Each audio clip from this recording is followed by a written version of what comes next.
ilagay mo si Kaado at saka si Abante, even isama mo pa si Dan Fernandez, sama mo pa si Barbers in a national TV. Tapos debatihin natin yung issue ng South China Sea, WPS, PCA ruling, UNCLOS, lahat ng treaty. Ilagay mo sila doon, pagdebatihin mo, let the whole Philippines watch and the international level watch that debate. I will bank on Kaado, to be frank with you. Kasi kilala ko siya eh. Alam ko ang alam niya eh. Tapos, on the other hand, kaya mas ano yan, yun dapat ang gawin natin para tingnan natin sino nga ba ang nagsasabi ng totoo at saan nga ba tayo puposisyon. Kasi mas maganda yan kasi we will hear their arguments, kung solid yan or factual yan, and we will hear arguments coming from the likes of Kaado, and you know, that would be good for any kind of legislation na may kinalaman sa issue na yan kasi doon mahihimay mo talaga.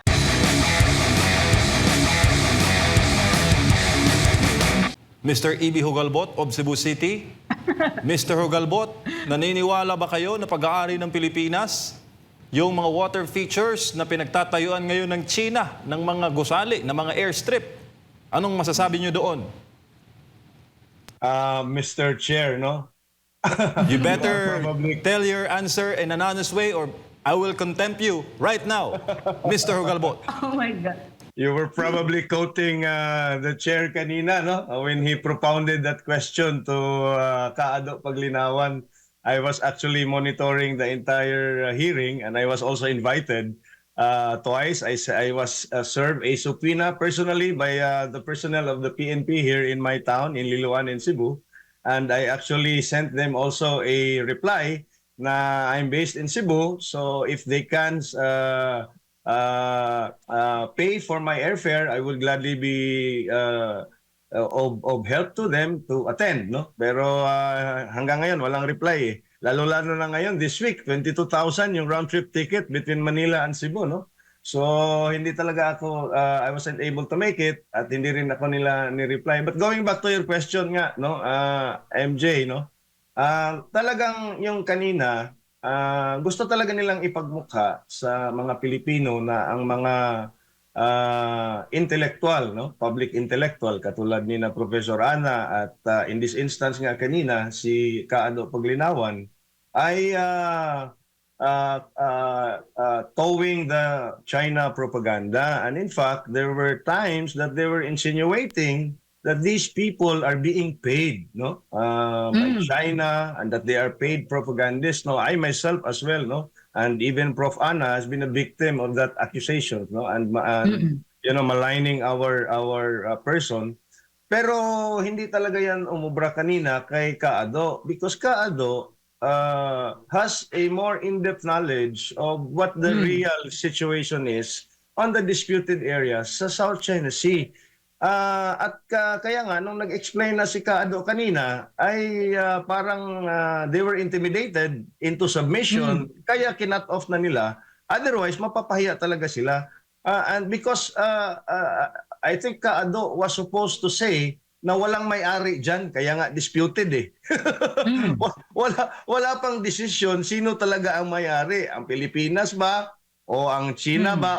Or in fact, even the other claimant countries, precisely because hindi nga ito na mention ni Kaado, no, na yung arbitral ruling na lagi nilang binabalandra, no, if you look at the arbitral ruling, ano ba yung root word niyan? Arbitration, no? Kung it's akin to a mediation doon sa barangay ninyo, amicable settlement. Ang amicable settlement, ang arbitration takes two to tango. Pag wala yung isang party, then kayo lang ang nandun, which is actually what happened doon sa arbitral ruling. Hindi nag-participate ang China, tayo pa nga ang nagbayad ng 1 billion pesos ata yun doon sa side ng China, at hindi yan na-recognize ng China. And yun na nga, no?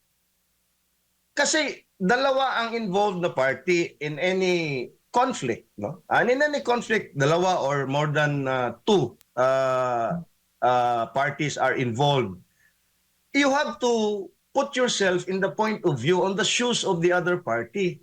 In this case, in China's point of view, sa kanila yan eh. In the Philippine point of view, atin din yan. But absent an absolute ruling kung sino talagang may-ari niyan, no? No one can actually claim na sa amin yan, no? Hindi rin ang China, hindi rin ang Pilipinas. Which brings us to what Prof. Ana and people like me and even Sas and what I've been saying all along. In any dispute, in any conflict, you first find a common ground somewhere that you can agree with. And that is precisely what Prof. Ana said kanina, yung code of conduct doon sa South China Sea, yung spirit of cooperation. Ang kasi itong dalawang mga legislation na ito, I haven't read the entire piece of legislation. It comes into conflict again with international law. It tried to codify UNCLOS into our domestic law. And the spirit of UNCLOS actually is for an amicable settlement between parties with overlapping claim, no? So talagang hindi nila gusto siguro na malaman at marinig ng buong sambayanan and put into record kasi it's a committee hearing in aid of legislation, no? Kaya pinipigilan nila si Kaado because whatever Kaado would have said there, quoting and citing sources will go into records and can be retrieved in future hearings, can be used as references in future legislation, any amendments of such legislation, as a matter of fact. So kaya siguro na ano sila doon, no? And again, agreeing with what Professor Ana said kanina nga, itong si Tariela kasi, all he really wants to do is to instigate, no, the Filipino population into believing that the Chinese are out there to invade and occupy our territory. Yan naman talaga ang narrative nila, no? And even the recent Shangri-La dialogues, no? Mas grabe yun. Yung US Defense Secretary na si Pete Hegseth was almost challenging China into a shooting war na. Yung rhetoric niya was so alarming, no? If I may, MJ. Hindi. Di pwede yan. Dahil para sa amin, kayo po'y makapili. Mga pro-China, mga taksil sa bayan. O paano naman yung ganoong naratibo, grabe, no? Sir EB, Ma'am Ana? Si Sir EB muna. Sir. Yun na nga eh. Mga taksil. Anything na contradictory to their narrative or anyone who puts forward an argument that is against, no, a certain narrative, will be labeled, no, as either pro this or anti this, no, or paid by someone.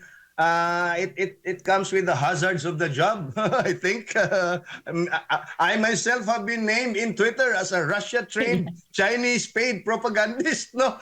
So, Oo nga, di ba? Tayong dalawa nga yun ata. Kaming dalawa nga ni Prof. Ana yun, no? But again, kidding aside, no, mga kababayan, no, MJ at Admar, wala talaga silang, yun na nga, no, mga ad hominem attacks na lang kanina, tinatawag nila si Kaado na Chinaman. Ito ha, I think Kaado, when he had sufficient time, siguro nasupalpal pa rin. Kasi sinasabi ni I don't know if it was Congressman Abante, who asked him, are you a lawyer? Insinuating na Kaado is not the right person to interpret or put forward some opinions kasi hindi siya abogado. Kung ako ang nandun, siguro sasagutin ko yun. Yes, I am not a lawyer, just like many of the congressmen and many of the senators who craft laws. They are not lawyers, but that doesn't prevent them from crafting legislation or making laws. So, applying the same logic, why would it prevent a person like Kaado or Prof. Ana or me or Sas or whoever it is na interprets the same academic discussion in contradiction to their stance? MJ. Prof. Ana. Yeah, ano gan kasi parang ang tingin ko kasi wala silang solid argument to dispute yung mga sinasabi namin. Yan, kami na EB, kami na SAS, even si Kaado. Actually, Kaado really has an deep knowledge about this issue. I'm not kidding. I know him very well.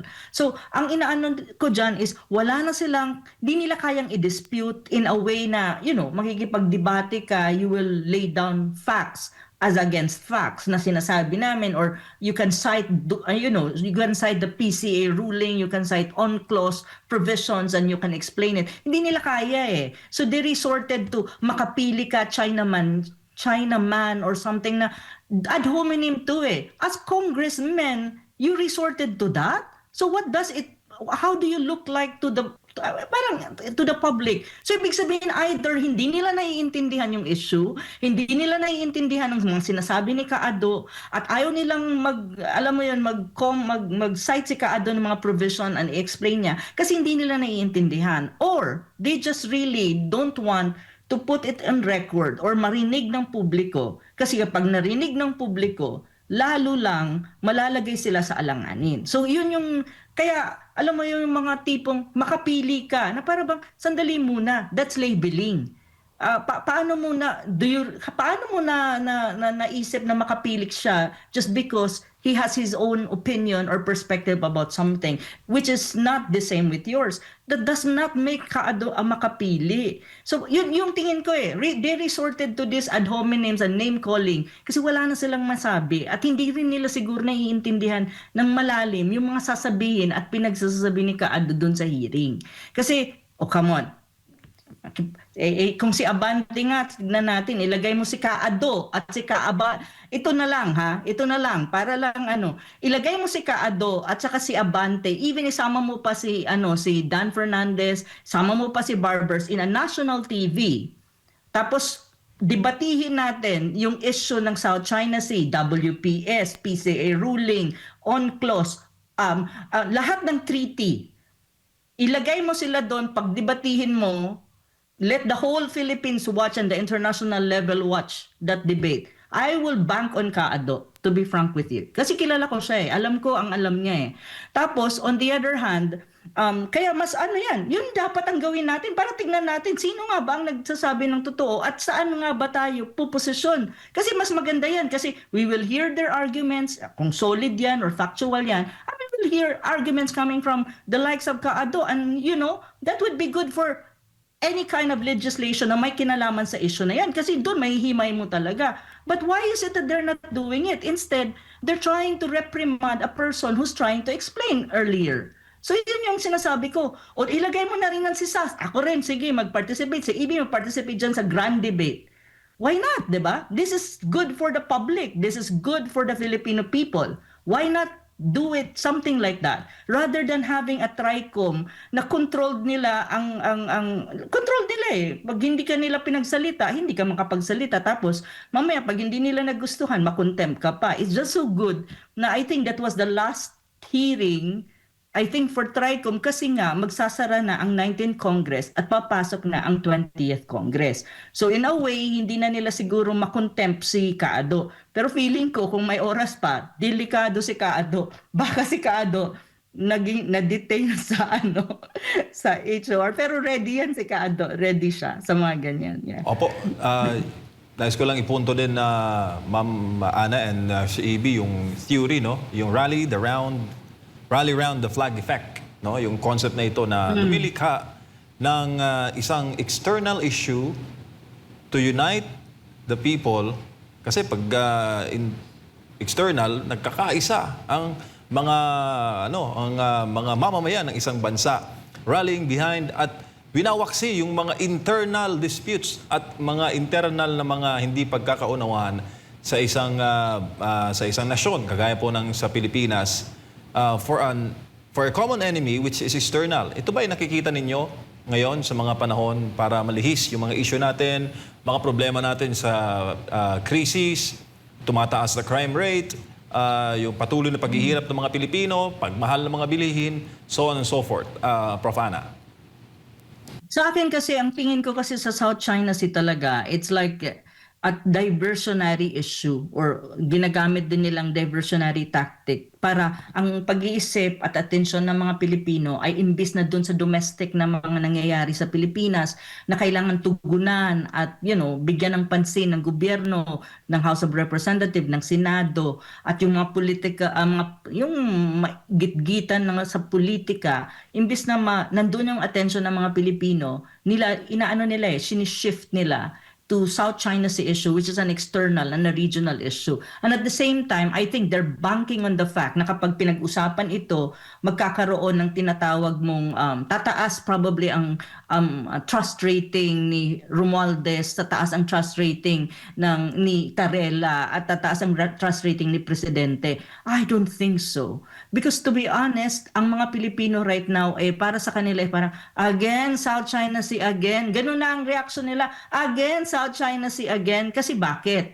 Kasi nai-educate na rin ang mga Pilipino. Sa akin, ang tingin ko, diversionary ang issue na ito. Kasi kung titignan mo, imagine, sa isang hearing, ilan ang gagastusin mo dyan? Kasi may gastos yan eh. Pag nagpa-hearing ka, malaki ang ginagastos din. Ang gastos dyan sa hearing, bawat hearing is siguro aabot yan ng ₱1,000,000 or something to that effect. So saan yung kinukuha? Taxpayers' money yan. So why would you devote a lot of money to a hearing na paulit-ulit lang? Imagine mo, ang TRICOM hearing na yan, ang pinag-uusapan dyan is fake news. Napunta na kung saan-saan, napogo, fake news, kung saan-saan na napunta. Tapos in aid of the legislation, ano ang ililegislate mo? Do we need legislation on South China Sea issue? Really? I think the South China Sea issue is more of diplomacy. Ibato mo yan sa Department of Foreign Affairs. Let them handle the issue kasi trabaho nila yan. Hindi trabaho ng Kongreso ang mag-adjudicate or mag-usap-usap tungkol sa isang napaka-sensitive na regional issue. Trabaho yan ng mga diplomat. Let the Department of Foreign Affairs handle it and let the President do something about it because siya ang author ng foreign policy ng Pilipinas. Bakit ang nasa Kongreso? In the very first, kasi ang gulo-gulo ng ng agenda nila. Fake news, napunta kung saan-saan, tapos lahat na lang singit ng singit, kahit anong issue, sinisingit in the guise of fake news. My goodness. Pati nga ngayon ang opinion, ang perspective, fake news na rin ang Sabi ko, ano ba to? Ang gulo-gulo naman. So, yun. At saka, kung titignan mo ang Pilipinas, ang daming issues. Ang paglobo ng utang ng debt natin, sovereign debt natin, tumaas na naman kasi utang tayo ng utang. Tapos, ano pa ba? Foreign direct investment, kulang. Wala, bumababa. Tapos mahal pa rin ang mga bilihin ng may nilabas ngayon na sinasabing bumaba daw ang inflation. Hindi ko alam kung totoo yan really in real life situation. Kasi bilang isang Pilipino, wala ako sa bansa right now, but syempre may mga kaibigan ako. Tinatanong ko din yung mga kaibigan ko, mga kapatid ko, ano na ba ang presyo ng mga bilihin dyan? Kaya pa ba natin sa sweldo natin? Kasi tumataas ang bilihin, hindi tumataas ang sweldo ng ganun kadali. Tumaas man ang sweldo, 100, 200, 1,000 lang per taas. Hindi yan tumataas ng sobra-sobra. So, alam ko kung ano nangyayari sa Pilipinas. Alam ko kung gaano kahirap ang buhay sa Pilipinas. So, bakit hindi ito ang bigyan nila dapat ng pansin when they do hearings? Kasi may oversight function ang Congress. Implementation, like for example, poverty alleviation. Ano bang nangyayari dyan? Yung kanilang mga pinagdidistribute na mga ayuda-ayuda, may nangyayari ba talaga dyan? Oversight function nila yan. Dapat tinitignan nila kung may impact ba yan o wala. May nare-resolve ba sila when you talk about poverty o wala. Dito sila sa mga issue na actually hindi yan domestic eh. Ang kailangan ng Pilipinas is pagtuunan mo ang domestic problem natin. Pati na yung politika na pagkagulo-gulo na hindi ko maintindihan kung saan tayo mapupunta dahil sa gulo rin ng politika natin, lalo na itong mga tulad ng impeachment. Hindi, alam mo yun, many pieces are moving at the moment with the upcoming impeachment trial. Mayroong nagsasabi na wag na, mayroong nagsasabing ituloy, may mga tao, ang House of Representatives ko-complain. So, magulo din eh. So, ito yung mga issues na dapat ang presidente magkaroon ng final, or decisive dapat siya. Pag sinabi niyang wala ng impeachment, di sabihan niya yung mga tao niya, wala ng impeachment, period. Ganon, hindi yung ang daming voices, ang gulo-gulo. Hindi ko rin alam, pero feeling ko smoke screen lang ito eh. But probably the impeachment would proceed eh. I mean, impeachment trial will proceed. So yun yun. Yun yung tingin ko. Sir EB, same question, sir. Well, ako, no, I agree with Prof. Ana, pero sa tingin ko, the Bongbong Marcos administration is hitting two birds in one stone. Dito sa pagiging masigasig nila, sa kanilang mga action dyan sa disputed areas sa South China Sea. Una, again, yung distraction on real issues that yung sinasabi nila na malapit sa sikmura ng mga Pilipino, which is number one, inflation, kahit 1.4% na lang ang inflation in May, hindi pa rin natin yan na-feel probably because hindi pa rin bumababa ang presyo ng pangunahing bilihin at ang mga utilities. May zero inflation ang component kasi nga ang bigas medyo bumaba because of the lowering of the tariff. Pero on the other hand, yung price of meat is also extraordinarily high. My daughters just bought a kilo of pork belly in the nearest meat shop here. It cost us 400 pesos. Can you imagine 400 pesos na yung karne? Kahit maibaba mo yung bigas, pero mataas pa rin yung karne, mataas pa rin yung LPG, yung cooking gas, mataas pa rin yung kuryente, mataas pa rin yung singil ng tubig, mataas ang transport cost, you will not feel it, no? Na talagang bumaba. Wala yan, no? So again, distraction yan. Number one is the Bicameral Conference Committee report, yung pinaka-corrupt daw or the worst budget, the most corrupt budget in the history, yung GAA 2025 na kinestyon ngayon sa Korte Suprema. Hindi lang marami, kundi yung mga bagong senador, especially Ping Lacson at Tito Soto, no? Also questioned and seem to agree na yung GAA, yung budget for 2025 ay talagang binalahuran ng husto, no? At winalanghiya talaga ang kaban ng bayang Pilipino. Opo. So, pangalawa, totoo 'yon, no? Distraction 'yon at rallying around the flag, kumbaga, para mag-rally yung buong Pilipino sa liderato. But there is also a very insidious reason for that. That's the other bird na matatamaan nila in this stone dyan sa West Philippine Sea, which is promoting the American hegemonic interest and their control in the Indo-Pacific.